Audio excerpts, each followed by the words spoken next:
when I went into New England Conservatory, I thought, oh, I'll become a jazz musician, because I had been playing jazz a few years. And I realized that I was quickly, once I really actually was there playing with the kids who had grown up playing jazz, I realized I was not a native jazz speaker, you know. I had a big foreign accent, and it wasn't going to get any better, or not better enough.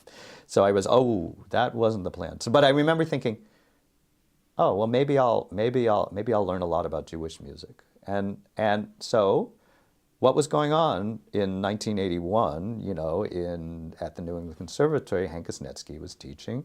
The Klezmer Conservatory Band had just started a year before. It was probably the best environment. It's a place to go to college.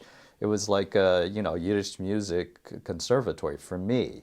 So it was great. And, you know, I started playing informally with Klezmer Conservatory Band. I actually, I made some money doing sound for them for quite a while, live sound. And so it was really, it was a good environment for me. And being the strange amalgam of traditionalist and iconoclast and hopefully innovator, I just decided, okay, I'm going to become a klezmer solo guitarist. And people said, wait, that doesn't work, you know, play Ladino music, you know, it's guitar, it's from, you know, play music from Spain, you know, and all of this. No, but I had to become a klezmer solo guitarist, and I picked up mandolin again, which I played a little as a kid, in order to have kind of an instrumental lead voice. It wasn't so easy, you know. I felt like I had to invent a style on guitar, really, for klezmer music.